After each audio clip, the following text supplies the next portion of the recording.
Tom Bombadil, the oldest evil in Middle-earth.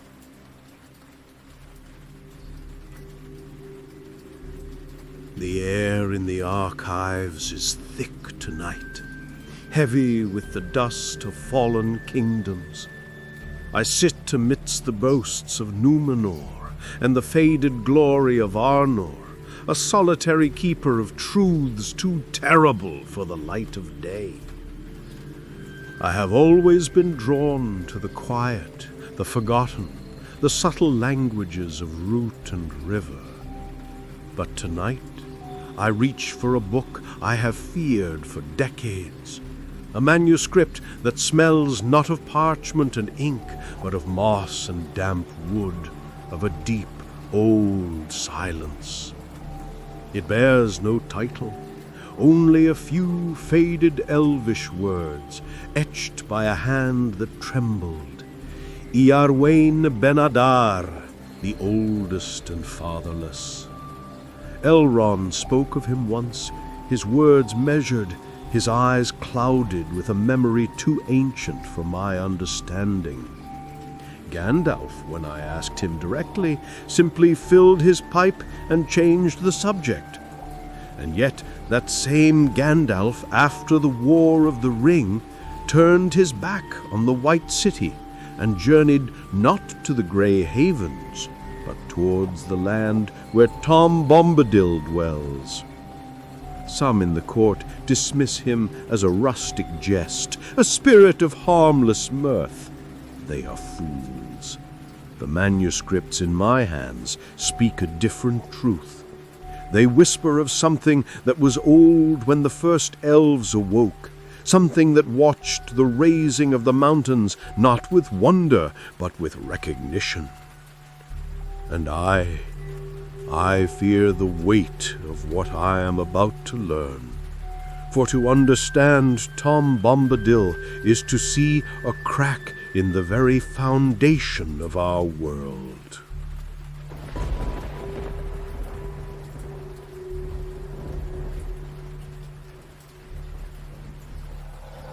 The Unmarked Map. My inquiry began, as all things should, with maps. I spread them before me, glorious charts from the height of Númenor, meticulous surveys from the Dunedain of Arnor. They detail every hill of the Shire, every stone of Bree, every peak of the misty mountains. But between the Shire and Bree there is a void, the old forest. On most maps it is a blank patch, an empty green smudge. No roads cross it, no towns nestle against its borders. It is as if the cartographer's pens simply refuse to go there, repelled by an unseen force. But on one, a single sheet of yellowed parchment from Elendil's own library, I found more. The map was blank, but the margins were not. There, in the script so fine it seemed etched by a needle, was a warning. Let no man of Westernesse venture east of the Barrow Downs. Beware the Withywindle.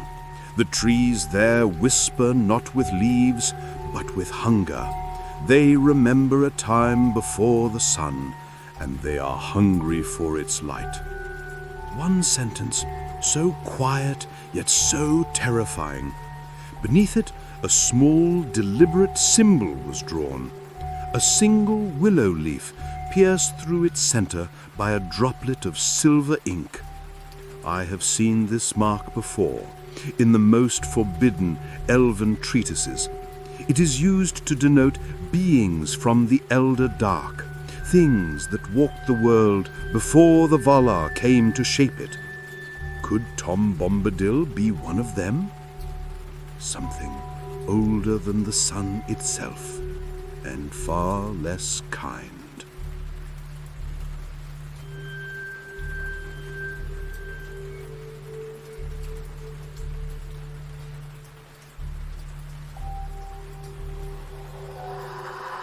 The Invisible Host. The hobbits, in their blissful ignorance, sing songs of him. Yet in all their extensive genealogies and family histories, not a single ancestor mentions a Tom Bombadil before the one Frodo met. How is that possible? He claims to have been here before the rivers were named, before the first stone was laid. He has witnessed 3,500 years of history and left not a single ripple in its stream until now. A being of such power does not simply hide, it simply is, and the world bends around it unaware. Frodo Baggins wrote in his initial account, "Old Tom Bombadil is a merry fellow. Bright blue his jacket is, and his boots are yellow." The Fellowship of the Ring, Book 1, Chapter 6. A charming, simple rhyme, but later, after the shadow had passed, his notes grew more pensive, more fearful. His songs are strange, they bind and release. When he spoke, even the ring had no voice. It did not simply become invisible, it became insignificant, a trinket. And I felt that we too were but trinkets in his eyes. The ring, the ultimate instrument of domination, the concentration of Sauron's very will, it could not touch him. Not because he was pure of heart, as the simple believe, but because he was something so far beyond its concept of power that it could not even register in his perception. The ring seeks to bind the wills of creatures. What if Tom Bombadil is not a creature at all, but a force, a condition of the world?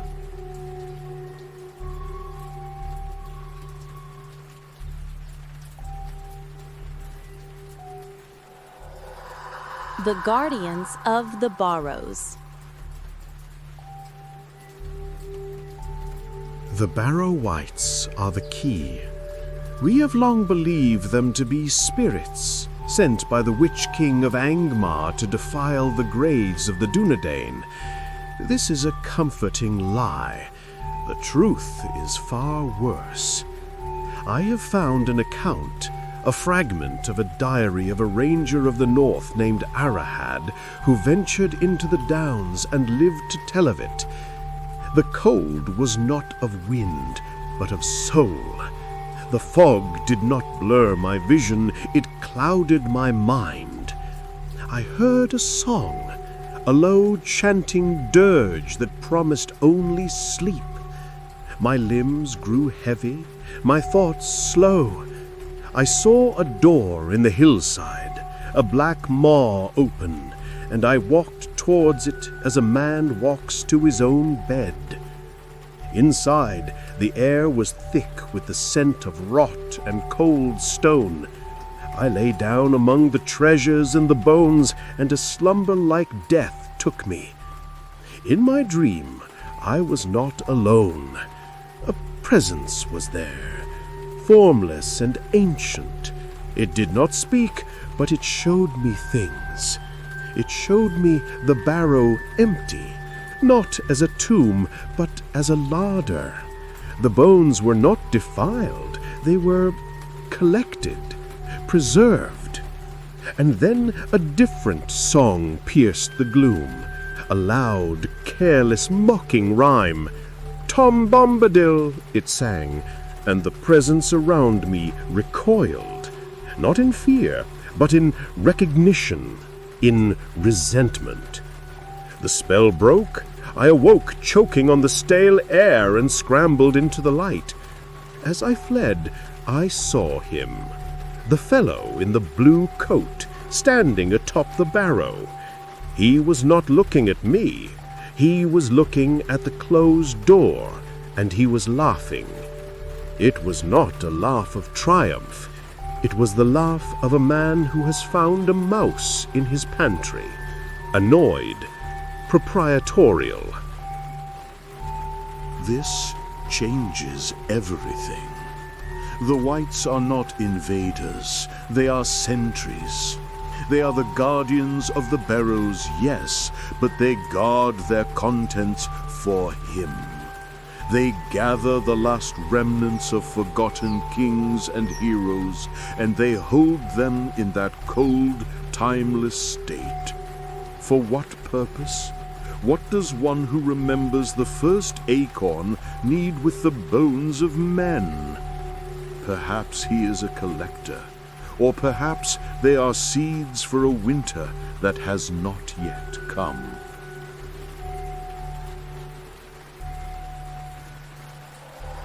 The River Daughters Embrace.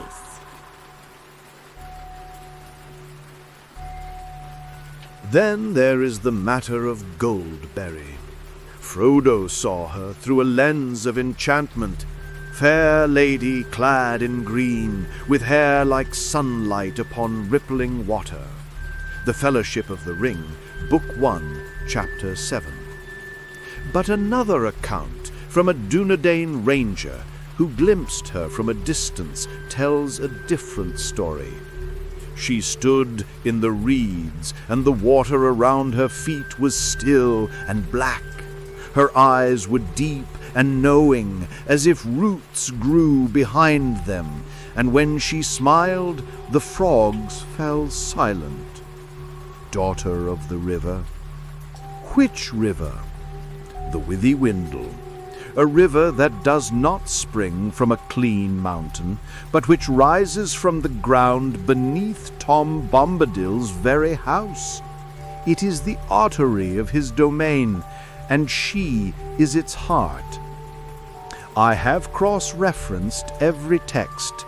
There is no record of a river maid named Goldberry in any Elvish or Mannish lore. She appears only there, in that specific valley. She is not a spirit who chose that place. She is a manifestation of the place itself. She is the embodiment of that slow, deep, clutching current that pulls the unwary under. Her beauty is the beauty of a still pool, hiding the depth and the cold below. The hobbits speak of her washing the clothes in the spring, a quaint domestic picture. But consider the metaphor. She cleanses the grime of the outside world from the fabric of her home. She maintains the purity of their enclave. Her song is not of joy, but of lulling. It is the song the river sings to the bank, patiently, eternally, wearing it away. She is the seductive and drowning aspect of that land. And Bombadil? He is not her lord, he is her partner, her perfect, terrible counterpart. Where he is the ancient, unyielding stone of the hill, she is the patient, consuming water of the river.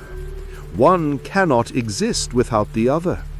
The hill directs the river, and the river, over eons, shapes the hill.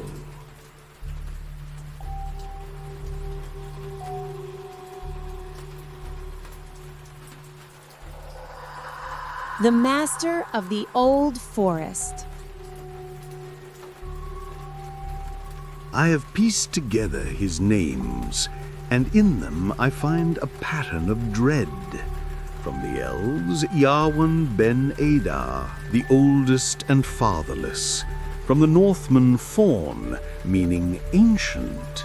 From the Rohirrim, Orald, meaning very old. Every culture on its borders has a name for him, and every name speaks only of his age, never of his nature. It is as if his true essence is unnameable. Elrond, in a sealed letter to Gil-galad, wrote, "He is, perhaps, the eldest thing that ever walked beneath the sun. He remembers the first raindrop and the first acorn. He saw the first darkness, and he did not fear it.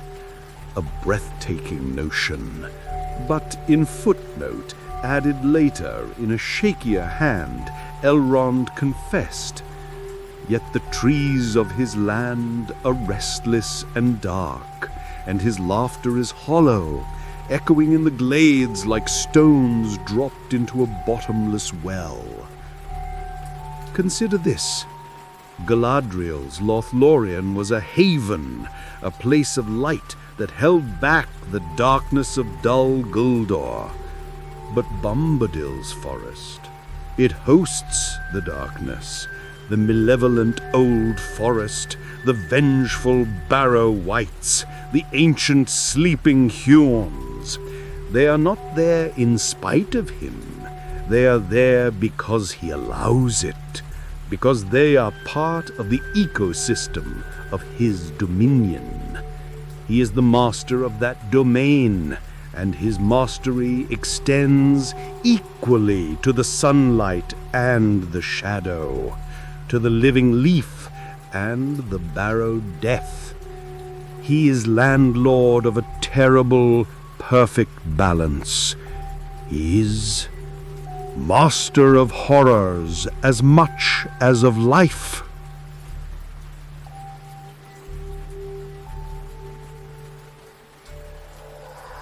The last boundary.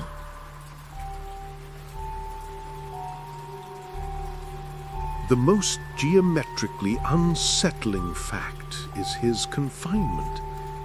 He never leaves his borders, not once. Is it a choice? I think not. I believe it is a law of his being. Tolkien himself wrote in letter 144, "Tom Bombadil is a particular embodying of the pre-creative spirit of the earth. He is, within the story, the spirit of the vanishing Oxford and Berkshire countryside." Men read this and think of gentle hills. They forget that the earth is not benevolent. The earth gives life, yes, but it also quakes, it drowns, it starves, it devours without mercy or reason. It is fundamentally indifferent. So is Tom. This is why Gandalf's final act is so telling. He did not merely pass by the old forest. He specifically parted from the hobbits to seek Bombadil out, saying, "I am going to have a long talk with Bombadil." What did they speak of? There is no record. No bird, no tree, no stone has ever repeated it. It was a conversation between powers. In Meriadoc Brandybuck's late notes, he observed, "The old forest was quieter that year, yet the air was heavy, as if holding its breath. The very birds seemed to listen. Sometimes, in the cold hours of the night, I do not believe Gandalf went to bid farewell to an old friend. I believe he went to reaffirm a treaty, a warning, a reminder of the boundaries that must be kept."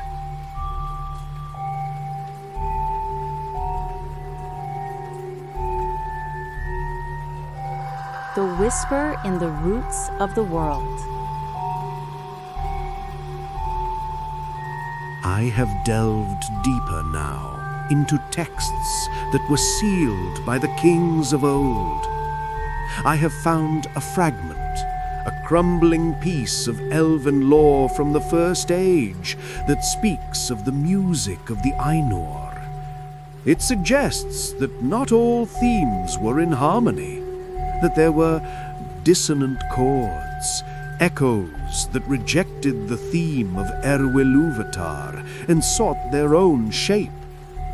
The text claims these echoes were not destroyed, but contained, pushed to the edges of the world, into the foundations of the mountains and the deep, silent places of the earth. they became spirits of stone, of root, of deep still water. They are not evil in the way of Morgoth, for they never desired dominion. They simply are, and their existence is a silent rejection of the world as we know it. This is the final, terrifying piece. What if Tom Bombadil is one of these echoes, a living remnant of a world that was never meant to be? His land is not a place, but a condition, a pocket of that other unborn reality, where his word is the only law that has ever existed. His songs are not mere spells, they are the faint residual melody of that lost music. They can command a tree because, in his world, the tree was never meant to have its own will. The ring has no power over him because its power is a part of our world's music, and he is a note from another song entirely. He is not the earth's spirit, he is its ghost, the ghost of a creation that failed.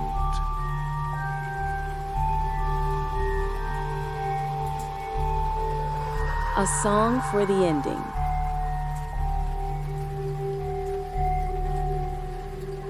I close the manuscript now.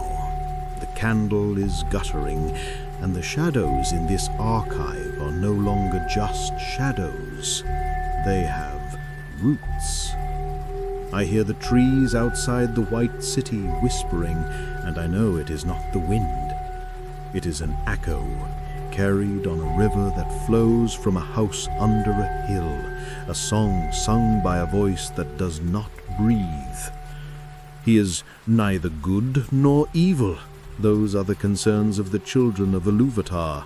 He is only power, a power that remembers the first tree and the first death and waits for the last. I do not know who Tom Bombadil truly is, but his laughter is not human. And when the lights of the elves fade, and the memory of the rings turns to dust, and the dominion of men withers, he will be the last to sing amid the silent ruins of the world. And then his song will not be merry. It will be a song of roots and stone, a song for the ending of things. And the forest, at last, will listen, and it will be satisfied.